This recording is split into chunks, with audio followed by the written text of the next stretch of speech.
कहानी है रामपुर गांव की, जहां के मर्द महिलाओं को हमेशा नीचा दिखाने की कोशिश में रहते। अरे अभी तक खाना नहीं आया, क्या मुझे एक और शादी करने की जरूरत है? नहीं जी नहीं, ऐसा मत करना, वरना मैं कहाँ जाऊंगी। खाना लेकर मैं अभी आई जी। गांव की पंचायत में भी फैसले हमेशा औरतों के खिलाफ ही रहते। मैं जो फैसला सुनाता हूँ वो भगवान की आज्ञा होती है। इस लड़के ने अपने मन से शादी करके अच्छा नहीं किया। लड़के को घर भेज दो और इसकी शादी इसकी जाति की किसी लड़के से करवा दो, लेकिन ये लड़के, इसे तो गांव के बाहर निकाल दो। नहीं नहीं जमींदार साहब, ये क्या बोल रहे हैं? ऐसा नहीं हो सकता। मेरी बेटी मासूम है, इसे अच्छे बुरे की समझ नहीं है। अरे कहाँ जाएगी ये बेचारी? कहाँ जाएगी? इतनी चिंता है तो पूरे परिवार का गांव निकाला कर देते हैं। बेचारे पूरे बसे बसाए परिवार को गांव छोड़ना पड़ता है।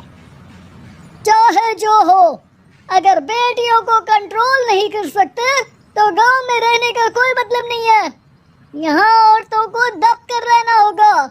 कोई भी अपने हिसाब से कुछ नहीं कर सकता, सब ईश्वर की मर्जी से ही होगा। तभी गांव का एक आदमी दौड़ा दौड़ा आता है। सरपंच साहब, जमींदार साहब, वो कालिया है ना, उसकी बेटी पढ़ने के लिए शहर जा रही है। अच्छा, ये कब हो गया? और कालिया की हिम्मत कैसे हो गई ऐसा करने की? लेकर आओ उसे और उसकी बेटी को। बस फिर क्या था, हाजिर हो जाते हैं कालिया और उसकी बेटी सरपंच के सामने। और कालिया, ये क्या सुनने में आ रहा है? बेटी को इंजीनियर बना रहा है तू? और ये बता, गांव में तो स्कूल नहीं है, फिर कहां से इतनी क्लास पास कर गई तेरी बेटी? राधा, जो कि कालिया की बेटी है, उसे लगता है कि सरपंच उसकी तारीफ कर रहे हैं। सरपंच जी, मैंने ऑनलाइन पढ़ाई की है, डिस्टेंस लर्निंग से। सभी में मैंने अच्छे नंबर पाए हैं, जिसे देखते हुए शहर की इंजीनियरिंग कॉलेज में मुझे स्कॉलरशिप मिली है। वाह जी वाह, क्या होती है ये? पहले तो ये बताओ, फिर आगे की बात करते हैं। पूरा गांव राधा की बात सुन रहा था और राधा बोलती जा रही थी। तो ऐसे मैं फ्री में एक अच्छी शिक्षा लेकर गांव में जो कुछ परेशानियां हैं, जैसे बिजली, पानी और इंटरनेट जैसी समस्याओं के लिए काम करूंगी। मैं गांव को शहर से जोड़ने के लिए पुल का निर्माण करवाने का प्रस्ताव रखूंगी। मुझे पूरी उम्मीद है कि जल्द ही हमारा गांव भी तरक्की की राह पर चल पड़ेगा। राधा की बात सुनकर सारे गांव वाले ताली बजाने लगते हैं। सरपंच को समझ नहीं आता कि वो क्या करे। चुप रह नादान लड़की, गांव के खिलाफ जाने के लिए तुझे गांव से बेदखल कर दिया जाएगा, वो भी पूरे परिवार के साथ। और हाँ, अगर ठीक से गांव में रहना चाहती है तो ये पढ़ाई लिखाई छोड़ दे। हम तेरे लिए गांव का कोई होनहार लड़का देखेंगे। तभी गांव का एक आदमी बोल पड़ता है।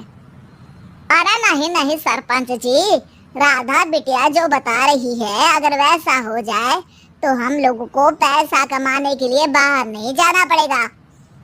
हाँ जी, और ना ही कोसों दूर पानी के लिए भटकना पड़ेगा। हमारे बच्चे भी अच्छी पढ़ाई कर सकेंगे और आगे बढ़ेंगे, ना कि हमारी तरह खेती करते बैठेंगे। क्यों गांव वालों, राधा बिटिया का साथ देना चाहिए ना। सरपंच देखता है कि गांव राधा के साथ है तो वो चुप हो जाता है। वो घर आकर अपने सलाहकार से बात करता है, जो बहुत ही चालाक किस्म का इंसान होता है। अरे सरपंच साहब, आपको बहुत ही होशियारी से काम लेना पड़ेगा। एक बार गांव तरक्की कर गया, यहाँ के बालक पढ़ लिए तो कोई ना पूछेगा आपको। और फिर ये जो बेटा और बेटी है ना आपके, इनको भी आम लोगों की तरह ही जीवन जीना होगा। हाँ, लेकिन करे तो क्या करे? वो ना आप मुझ पर छोड़ दीजिए, बस मैं जैसा बोलूं करते जाइए। अगले रोज सुबह जब गांव वाले सोकर उठते हैं तो राधा के घर के बाहर और साथ ही वो लोग जिन्होंने राधा का सपोर्ट किया था, उनके घर के आगे लाल रंग से कल आऊंगी लिखा होता है। कल आऊंगी, ये क्या होता है? अरे यह तो खून से लिखा है, लगता है कोई भूत प्रेत या चुड़ैल का साया है। चलो सरपंच जी के पास चलते हैं। सभी सरपंच के पास जाकर उसे सारी बात बताते हैं। और ये तो बड़ी मुश्किल की बात है। चलो मैं एक बाबा को जानता हूँ, उन्हें बुला लेता हूँ। सरपंच बाबा को लेकर गांव के घर के बाहर जाता है।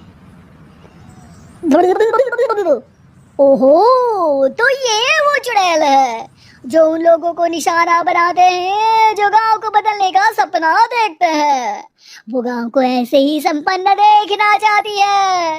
वो नहीं चाहती कि कोई बाहरी यहाँ का कायाकल्प करे। क्या तुम लोगों में से किसी ने गांव को बदलने की सोच रखी है? तभी राधा की माँ रोते रोते आती है। मेरी राधा घर से गायब हो गई है।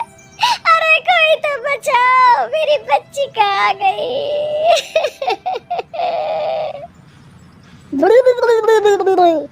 ले गई वो चुड़ैल, तेरी बच्ची को ले गई। अब वो उसे श्रापित करके छोड़ेगी, उस पर चुड़ैल का साया हो जाएगा। तभी बुरी सी हालत में राधा भी वहां आ जाती है। उसके बाल चुड़ैल की तरफ फैले होते हैं और कपड़ों में खून लगा होता है। सभी राधा को देखकर डर जाते हैं। माँ, पता नहीं मुझे कौन उठा कर ले गया था। अरे दूर दूर हो जा चुड़ैल, अब हम लोग इस गांव में नहीं रुकेंगे। अरे कैसे बातें कर रहे हैं आप? कल तो आप मेरे भरोसे गांव का हुलिया बदलने, अपने बच्चों को पढ़ाने और तरक्की उन्नति की बात कर रहे थे, तो आज क्या हो गया आपको? ये फिर तुम लोगों को बहकाएगी। ये चुड़ैल गांव में आ चुकी है, ऐसे ही ये तुम्हारे घर के बच्चों को भी ले जाएगी। गांव वाले राधा को गांव से बाहर निकाल देते हैं। उसके माँ बाप रोते रहते हैं, लेकिन गांव वाले नहीं मानते। मैं भी अपनी बहन के साथ गांव के बाहर रहूंगा, लेकिन वो पढ़ाई नहीं छोड़ेगी। वहीं सरपंच के घर पर सलाहकार कहता है, देखा, सांप भी मर गया और लाठी भी नहीं टूटी। लेकिन अगले ही दिन सरपंच के घर के बाहर भी वही शब्द लिखे होते हैं। और फिर सरपंच की बीवी कहती है, हमारी बेटी को किसी ने अगवा कर लिया है।